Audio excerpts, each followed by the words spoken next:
In today's episode, I am sharing some lessons from a milk carton. Profound lessons as I approach my Make Art Your Living workshop that starts in September. I start to see everywhere suggestions of opening up doors of curiosity and how we can start to connect more with ourselves and our artwork. And I found a really great tip on a milk carton that I want to share with you today. I was just sat there eating my breakfast. Morgan and Isaac weren't here, so it was particularly quiet for a change. And I was sat at the table and I was kind of just eating away. And I never ever read a milk carton. I mean, I don't even remember the last time I read a milk carton, and it was just sitting there. And this is what happens when we start to tune in to our creativity and the direction that we're going in. Because I'm preparing now for the 7 key workshops, the Make Art Your Living workshops, and I'm getting really tuned in to my why and what I'm doing. And what's happening to me now is I'm starting to notice things around me more than I usually would. And this is why I love bringing us back to this process. And I was sat eating my breakfast and the carton was just sat in front of me. And I was probably just mulling over things. And then I saw this on the side of the carton. And I thought, I have to share this with you all because it was so profound. And I am going to implement this over the next few months as I explore my own why and where I'm going, because I can feel myself changing. I'm definitely evolving. I was talking to someone yesterday in my community about this, about how I've been running United Art Space for 7 years now.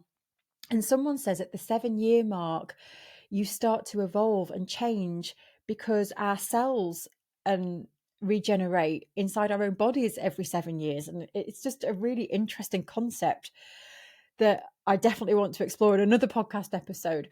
But it got me thinking recently about how I can feel this change inside of me. And I'm really starting to think that the next 7 years is time for me to evolve. And so I'm sitting with that. I don't know what it looks like, so I'm looking for signs. Anyway, the milk carton gave me a sign, and it was Q&Q, questions and questions. Who was it that said a question is the capsule for its own answer?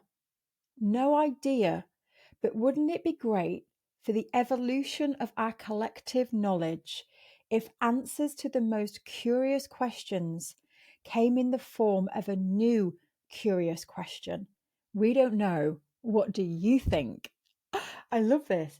Um, questions and questions. Isn't it better to make your own oat drink? Sure, but isn't it better if we make our own oat drink for you?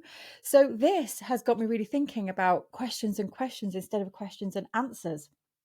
And I wanted to bring this to you today to really contemplate this in your own life, in your own art, especially if you are in a season of change yourself or you want to reconnect with what you're doing. A question and a question can be really powerful. And especially if we keep asking questions in our mind's eye and we're just coming to a dead end. And this is a great one to do with friends, even. You can keep bouncing questions backwards and forwards. I'm going to try this with Sharon when I next see my friend Sharon. So it really got me thinking how I'm going to do this in relation to my own art, in relation to the changes that I want to make. I'm going to ask a series of questions and answer them with another question. And I wanted to throw this out there and for you to give it a go and share some examples with me if you do try this question with a question. I think we might also give this a go inside our hub community as well, where we kind of pose a question and encourage you to create another question off the back of it, because I think it really does open up channels in your brain and makes you more curious, which as creative people is such a gift, isn't it, when we have that curiosity and we keep posing question after question. So I think for me, I'm going to be using it when I'm exploring. Some of my artworks are coming back into my life, old artworks.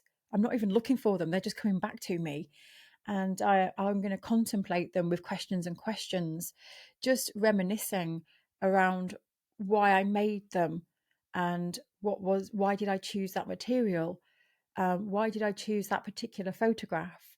and see where the question leads me. And I'll come back and let you know. For now, though, I just wanted to share that because I saw it yesterday and got very excited. So there you go. Question and a question. There's Motivational Monday for you. Have a wonderful, wonderful week. I'll be back next week. Take care. Bye-bye.